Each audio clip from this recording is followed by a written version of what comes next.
गांव धनपुर में इन दिनों अजीब सी बेचैनी थी। कुछ ही दिन पहले गांव के सबसे संपन्न जमींदार रघुनाथ चौधरी की अचानक मौत हो गई थी। उनकी मौत इतनी रहस्यमयी थी कि कोई कुछ समझ नहीं पाया। लोग कहते थे कि चौधरी ने बहुत अन्याय किए थे, गरीबों की जमीन हड़पी, मजदूरों को सालों तक खून पसीना बहाने के बावजूद मेहनताना नहीं दिया।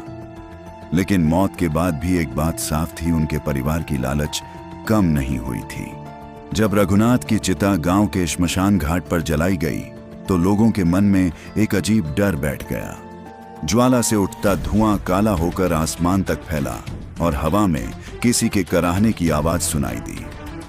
गांव के बुजुर्ग पंडित हरिराम ने तब चुपचाप कहा, यह मौत साधारण नहीं है, आत्मा चैन से नहीं जाएगी, 13वीं रात को कुछ अनहोनी अवश्य होगी। लोगों ने इसे अंधविश्वास मानकर नजरअंदाज कर दिया, लेकिन चौधरी का बेटा विक्रम और उसका भाई शेखर इस चेतावनी को हंसी में उड़ा रहे थे। 13वें दिन पूरे गांव को भोज पर बुलाने की तैयारी थी। हवेली में रोशनी की जगमग थी, लेकिन उसी रोशनी के बीच अजीब परछाइयां भी दिखाई देती। रात गहराते ही नौकर चाकर आपस में कानाफूसी करने लगे। कभी कभी चौधरी साहब की आवाज आती है, जैसे वो अभी भी हवेली में घूम रहे हों। हाँ, कल मैंने बगीचे में उनके कदमों की आहट सुनी थी, लेकिन विक्रम और शेखर ने सबको डांट दिया। मरा हुआ आदमी कभी लौट कर नहीं आता, तुम सबको बस डराने की आदत है। 13वें दिन गांव के सैकड़ों लोग हवेली में आए। बड़ा सा पंडाल सजाया गया, ढोल नगाड़े बजे, लेकिन माहौल के पीछे कहीं गहरी चुप्पी थी। पंडित हरिराम ने शांति पाठ शुरू किया। जैसे ही मंत्रोच्चार की गूंज हवेली में फैली, अचानक हवा का झोंका आया और दीपक बुझ गए। सबके रोंगटे खड़े हो गए। तभी बाहर से कुत्तों के भौंकने की आवाज आई। पूरा गांव बाहर दौड़ा। हवेली के आंगन में राख से लथपथ रघुनाथ चौधरी खड़ा था। उसकी आंखें लाल अंगारे की तरह चमक रही थीं। शरीर पर जलने के निशान थे और हाथ में वही लाठी थी जिससे उसने गरीबों को पीटा था। चौधरी की आत्मा भारी आवाज में बोली, मेरे हिस्से की जमीन, मेरे खून की मेहनत, मेरे पाप और मेरे अधिकार कोई छीन नहीं सकता। सब लोग डरकर पीछे हट गए। विक्रम कांपते हुए बोला, बाबा, आप सचमुच लौट आए? चौधरी ने जोर से चिल्लाया, तुम सबने मेरी 13वीं का भोज मेरी दौलत से किया, लेकिन क्या कभी उन मजदूरों को दाना खिलाया जिन्हें मैंने धोखा दिया था? क्या कभी उन विधवाओं का हक लौटाया जिन्हें मैंने उजाड़ा था?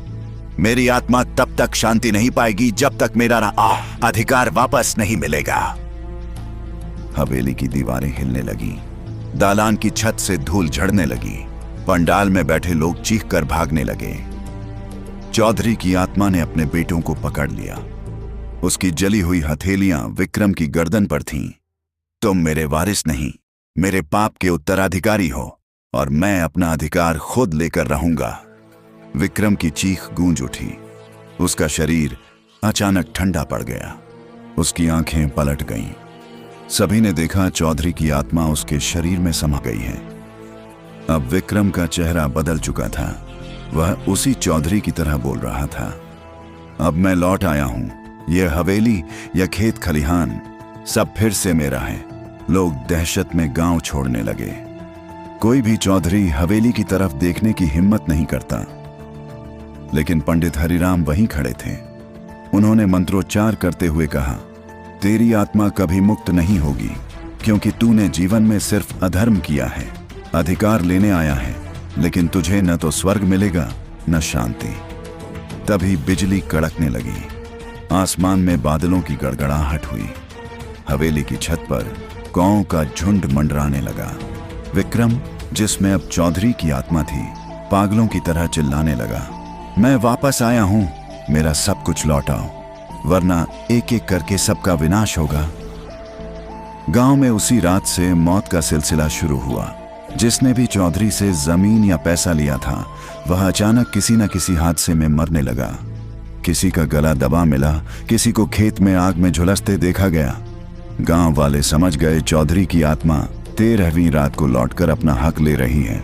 कुछ ही हफ्तों में हवेली वीरान हो गई। विक्रम और शेखर दोनों पागल होकर मर गए। हवेली की खिड़कियों से आज भी रात को किसी के चीखने की आवाज आती है। गांव के लोग आज भी कहते हैं 13वीं रात को अगर किसी ने अन्याय किया है तो मृतक वापस आता है अपना दे अधिकार लेने। पंडित हरिराम की एक बात आज भी लोगों के कानों में गूंजती है। मृतक की आत्मा 13वें दिन न्याय लेने आती है, चाहे वह हक किसी का भी क्यों न।